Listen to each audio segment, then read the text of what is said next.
हर साल मई जून के महीने में बस्ती नामक गांव में भयानक गर्मी पड़ा करती थी।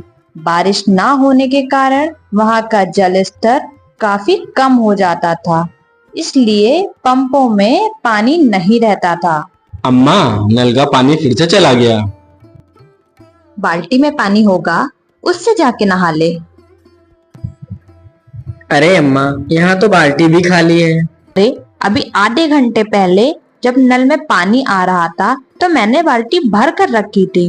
काजल मैडम जी उसी पानी से नहा ली होंगी और हमारा लड़का तो ऐसे ही गंदा रह गया।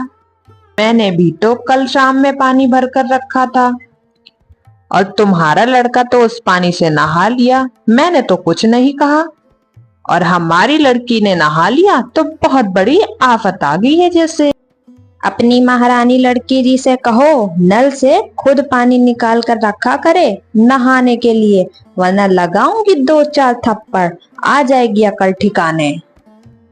अच्छा, मार के दिखाना, जैसे मेरे पास तो हाथ है नहीं। काजल अपनी नानी के साथ अपने मामा के घर में रहा करती थी। उसके माता और पिता की मृत्यु हो गई। काजल की उसकी मामी से बिल्कुल नहीं बनती थी। उसकी मामी हमेशा यही सोचती थी कि वो यहाँ से चली जाए। काजल के माता पिता के मृत्यु के बाद उसकी मामी उसे अपने घर में साथ नहीं रखना चाहती थी, मगर उसकी नानी उसको वहाँ रखना चाहती थी। रात को जब काजल के मामा घर लौटते हैं तब उर्मिला सारी बातें अपने पति को बताती है। आज तो आपकी भांजी मुझसे लड़ने को तैयार हो गई थी। मैंने उससे बस इतना ही कहा था कि कुएं से पानी आज तू निकाल ले, बस महारानी जी चिढ़ गई और लड़ने लगी। वो तो ये कहो राजू घर पे था, उसने कुएं से पानी निकाल कर मुझे दिया। माँ ने कुछ नहीं कहा। वो तो बस काजल की ही तरफदारी करती हैं, उन्हें मैं कहाँ अच्छी लगूंगी। वो तो कहिए कि राजू घर पे था, उसने मुझे इस तरह उर्मिला झूठ बोलकर अपने पति को गुस्सा दिला देती है। रामलाल गुस्से में अपनी माँ के कमरे में जाता है और अपनी माँ और भांजी के कपड़े सारे फेंक देता है बाहर। मामा, आप हमें घर से क्यों बाहर निकाल रहे हैं? तुम लोग यहाँ से बाहर निकलो और जहाँ जाना है वहाँ जाओ। काजल और उसकी नानी सरपंच जी के पास अपने बेटे रामलाल की शिकायत करने पहुंच जाती हैं, लेकिन वे वहां जाते ही देखती हैं कि सरपंच जी को उसकी बहू ने पहले से ही रिश्वत देके अपने पक्ष में करवा लिया है। रामलाल और उर्मिला और उनका बेटा उन्हें धक्के मारकर घर से बाहर निकाल देते हैं। नानी, अब हम कहाँ जाएंगे? काजल बेटा, मैं तेरी मौसी यानी कि अपनी छोटी बेटी के घर चलते हैं। वो हमें जरूर मदद करेगी, हमें ऐसी हालत में देखेगी तो जरूर हमारा सहारा बनेगी। भरी दोपहरी में काजल की नानी धूप में चलते चलते गर्मी के कारण बेहोश हो जाती है। काजल इधर उधर पानी खोजने के लिए चली जाती है, लेकिन उसे कहीं भी पानी नहीं मिलता। आसपास सब का सब सूखा ही पड़ा था। वह कोशिश करती है कि उसे शायद ही कहीं पानी मिल जाए, लेकिन नहीं, उसे पानी तो कहीं दूर दूर तक नजर ही नहीं आ रहा था। लेकिन उसने हार नहीं मानी। वह और आगे बढ़ती चली गई जब तक उसे पानी का कोई स्रोत न दिखे। वह आगे गई तब उसने देखा, उसे एक कुआं दिखा। वह जल्दी से कुएं के पास पहुंच गई और जब कुएं में उसने झांक कर देखा तो उसमें तो पानी ही नहीं था, वह कुआं सूखा था। हार मानकर काजल अपनी नानी के पास आकर खड़ी हो गई। वह इंतजार में थी कि कोई राहगीर उसकी मदद करे। तभी एक लड़का वहां से गुजर रहा था। उसने जल्दी से जाकर उससे पूछा, सुनो, मेरी माँ को अस्पताल पहुंचा दो और बदले में तुम मुझसे ढेर सारा सोना ले लेना। देर बाद वो नौजवान काजल और उसकी नानी को हॉस्पिटल पर छोड़ ही देता है। अस्पताल में काजल की नानी का कुछ दिनों तक इलाज चलता रहता है और उसकी नानी ठीक हो जाती है। नानी जी, अब हमें मौसी के घर जाकर उन पर बोझ बनने की जरूरत नहीं है। हमारे पास एक जादुई कुआं है जिससे हीरे निकलते हैं। हम उन हीरो को बेचकर अपना गुजारा कर लिया करेंगे। काजल जल्दी से जाकर उस कुएं से हीरे निकालना शुरू कर देती है।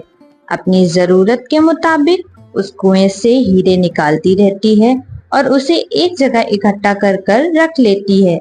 उसके बाद काजल शहर में जाती है बाजार और वहां जाकर हीरो को बेच देती है और उसी हिसाब से पैसे अपने साथ ले आती है।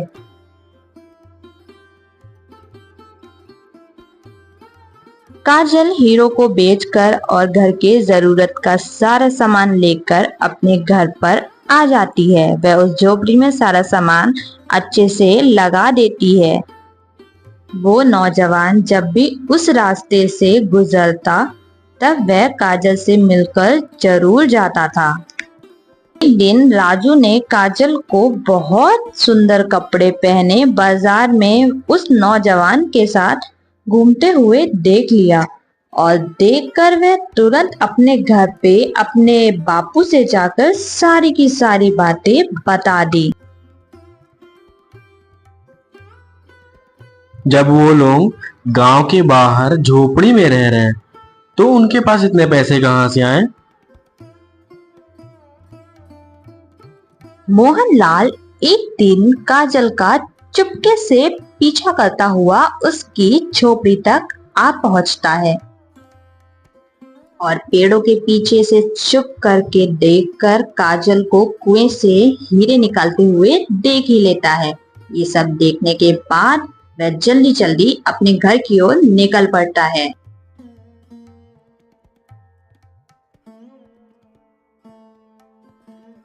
अरे, ये बैलगाड़ी से आप कहाँ जा रहे हैं? जरा मुझे तो बता दीजिए। इतनी रात में आखिर आपको जाना कहाँ है? काजल की झोपड़ी के पास एक कुआं है जिसमें से हीरे निकलते हैं। आज रात हम बैलगाड़ी तैयार करके वहां जाएंगे और वहां से उस कुएं का सारा हीरा ले आएंगे। रात में रामलाल और उसकी पत्नी और बेटा काजल की झोपड़ी के पास चले जाते हैं। जब वो तीनों वहां पहुंचते हैं तब उन दोनों को सोता हुआ पाकर जल्दी जल्दी कुएं में खुदाई करना शुरू कर देते हैं। कुएं में पड़ा हुआ सारा का सारा हीरा निकाल लेते हैं और जल्दी जल्दी अपने बग्गी में लेते हैं। तुम और कुछ लाई हो हीरे भरने के लिए? अरे अब बस करिए, इतने हीरों का क्या करेंगे आप? इतने बहुत हैं। वैसे भी इतने भरने में तो आफत आ गई है। बस अब घर चलिए। रामलाल का परिवार बैलगाड़ी पर हीरो का भार रख कर अपने घर की ओर निकल पड़ता है।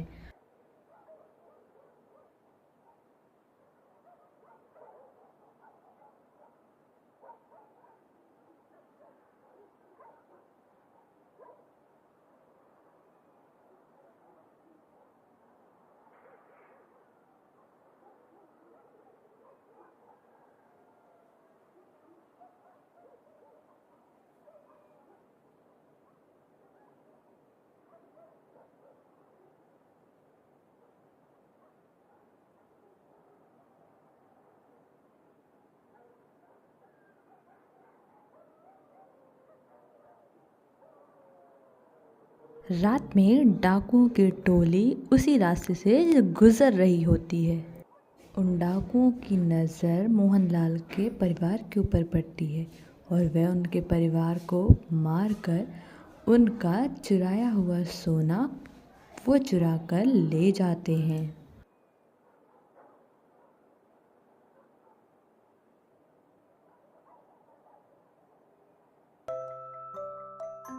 उधर काजल की शादी उस नौजवान से हो जाती है और वह बहुत अच्छी लाइफ गुजारने लगती है।